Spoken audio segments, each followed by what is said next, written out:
Olá, galera, tudo bem? Espero que todos estejam bem, tá?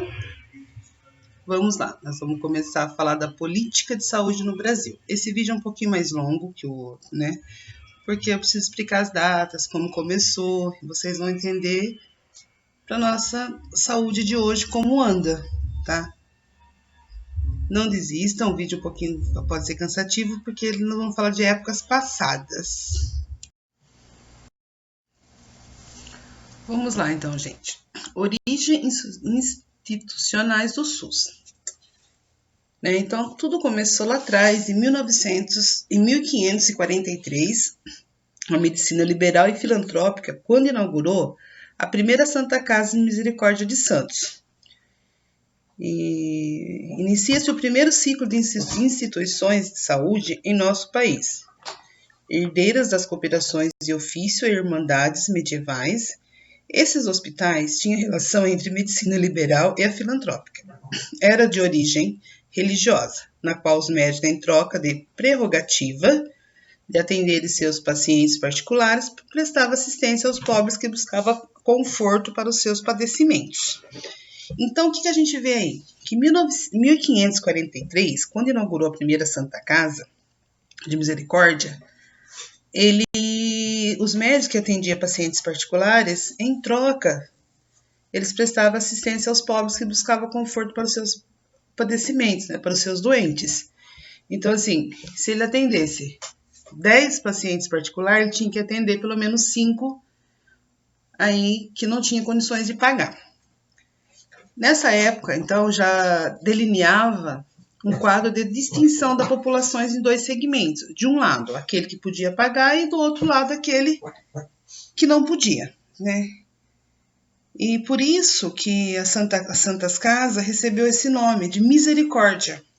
Se vocês verem até hoje, tudo que é Santa Casa filantrópica, o que é filantrópica? Que precisa da ajuda de todo mundo, da ajuda de governo. Então, por isso ela é o nome de filantrópica, necessita de ajuda.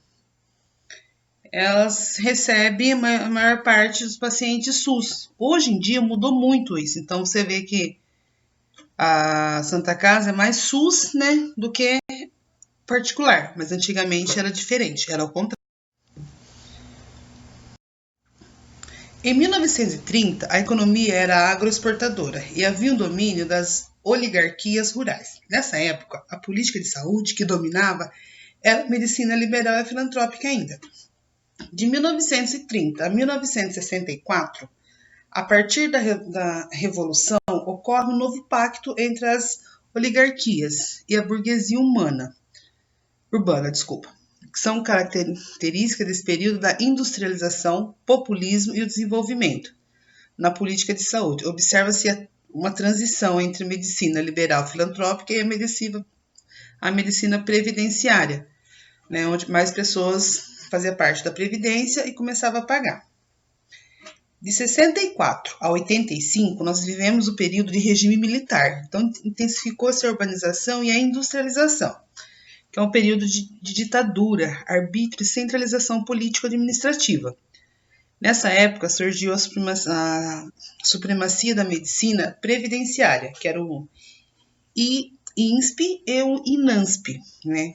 Que antigamente eram convênios médicos como se fosse Unimed, São Francisco, e era o privilegiamento do setor hospitalar privado.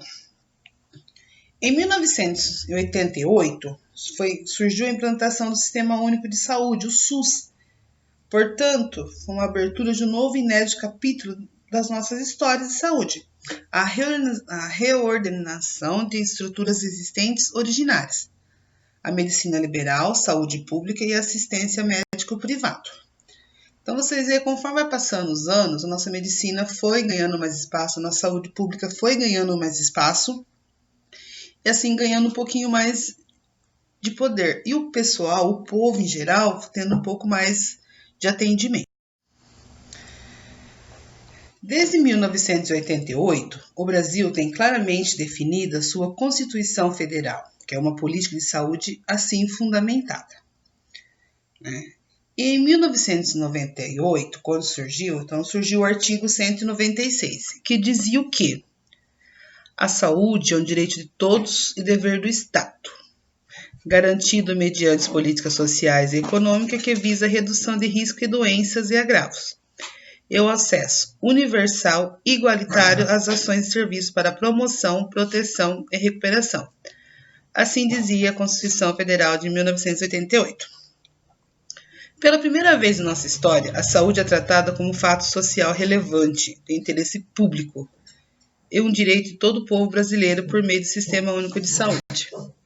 Ao longo de 5 séculos, o desenvolvimento da política de saúde guardou estreita relação com a evolução geral da sociedade brasileira, podendo se identificar em 4 períodos principais, a saber, mais para frente.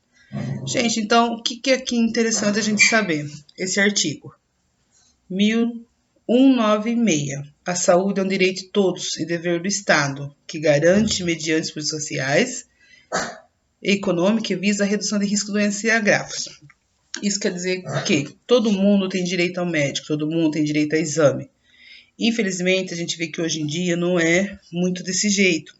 Hoje em dia existe um déficit de atendimento, o nosso sistema está esgotado, nosso sistema de saúde não está bom, vamos por aí que está ruim, mas isso é uma consequência dos nossos governantes. Então, a gente não pode deixar de estudar a história e saber que a gente tem direito. E muitas vezes não sabemos como cobrá-los. Nos anos 80, a transição ocorreu, né? Então, no início dos anos 80, com o agravamento da crise econômica, política e previdenciária no país, o modelo assistencial prevalente mostra evidentes sinais de esgotamento e inicia-se o processo de transição conhecimento com reforma sanitária. Sucessivos movimentos que incluem a elaboração do Prev Saúde, em 1980, e do Plano CONASP, 1982, e a implantação do AIS, que é a Ação Integrada de Saúde, em 1984. Antes, porém, o governo federal e estatais aprofundam o desenvolvimento das AIS, por meio da criação do SUDS, Sistema Unificado e Descentralização da Saúde. Em 1987, propiciando grande expansão da municipalização dos serviços básicos e a transferência do controle de serviços federais. Isso viria a facilitar a prenúncia e a implantação do SUS no ano subsequente, 1988. Não sei se vocês lembram, aqui em Jaú a gente existia o SUDS lá embaixo, que é para baixo da Santa Casa, tinha várias especialidades médicas, né? Então, quando precisava, ia no posto, passava o encaminhamento para lá. Hoje em dia, pelo que eu sei, até onde eu sei, existe ainda essas especialidades, mas com agendamento grande.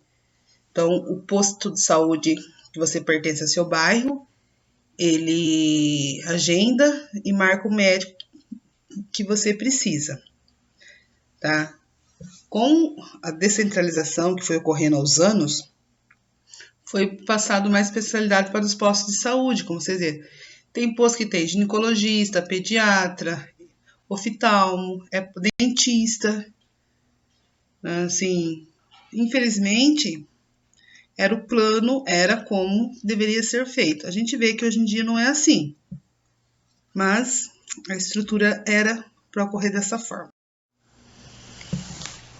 Com isso, foi criados os fundamentos e princípios do SUS, que diz o seguinte: o SUS, como afirmado na introdução, nasce legalmente com a Carta Magna de 1988, além do artigo já mencionado, 196, que ficou definido que as ações e serviços públicos de saúde deviam integrar uma rede regionalizada e hierarquizada, constituindo um serviço único de saúde. Em 1990, surgiu 2 leis que diz: a saúde é um direito de todos e dever do Estado. Essa lei é 8.080, que é a Lei Orgânica da Saúde, e a Lei 8.142, que vão dar força legal detalhada ao SUS e definir seus princípios. O alicerce desse arcabouço é o seguinte: a saúde é um direito fundamental do ser humano, devendo o Estado prover as condições indispensáveis para seu pleno exercício. Gente, essas leis, nós vamos ver muito ela agora. A gente vai ver elas em saúde pública. Por quê? Que vocês, depois, futuramente, eu vou detalhar o que diz cada uma, mas vocês têm que saber que dentro dessa lei está escrito que a saúde é um direito fundamental do ser humano. A saúde é um direito de todos e dever do Estado. E junto com essas leis surgiu os princípios doutrinários, que eu vou explicar cada um deles, tá? O que são esses princípios? Universalidade. Entendia como a garantia de todas as pessoas, independente de sua condição social e ocupação, renda e outras características pessoais e sociais, devendo ter acesso aos serviços de saúde em todos os níveis na assistência.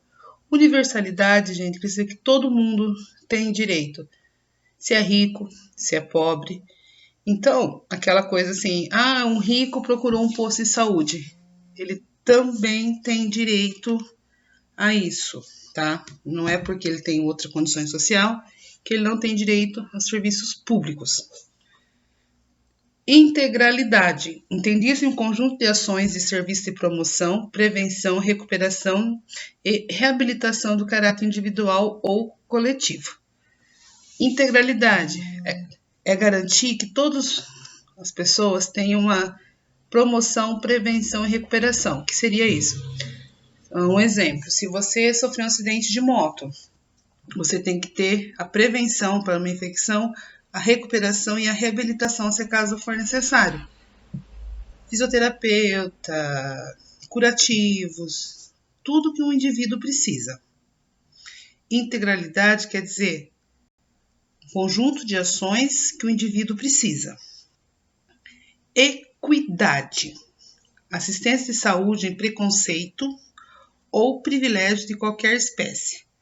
No texto legal da Lei 8.080 encontra-se a expressão de igualdade, porém consagrou-se o conceito de equidade como elemento promotor de justiça social, que considera as desigualdades e necessidades distintas de cada pessoa, cada grupo social.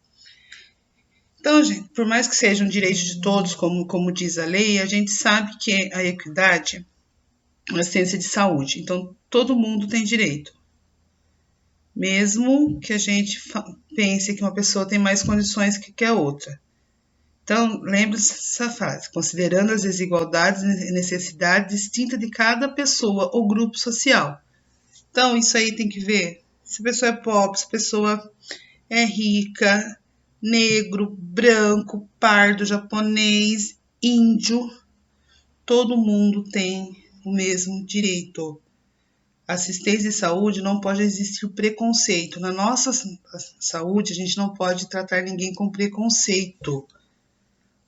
Muitos veem a equidade e falam assim, todo mundo é tratado igualmente. Hoje em dia a gente sabe que não é. Existe o preconceito, por isso nós temos que lutar para acabar com elas. E aí nós temos os princípios de organização e gestão. Também são dois marcos muito importantes, que é a descentralização, que é a transferência da responsabilidade do poder decisório entre as diferentes esferas do governo e os níveis centrais das estruturas administrativas. E regionalização, uma rede de serviço entendida como organização das ações dos níveis complexos crescente, constituindo uma pirâmide, tendo base do serviço de complexidade primária. Gente, descentralização, o que foi? Que nós já falamos, foi tirar um pouco de um lugar e passar para os outros. Tipo, postinhos em município, né? Cada município atendeu o seu pessoal. Porque o que aconteceu antes aqui? Regionalização. Jaús atendia várias cidades. Então, conforme os anos foi passando, ele foi tentando direcionar cada um para um canto, para não sobrecarregar e, por fim, todo mundo ser atendido. Com a regionalização, começou a surgir as unidades básicas de saúde, tá? E os primeiros PSF. Eu mandei 2 questionários, vocês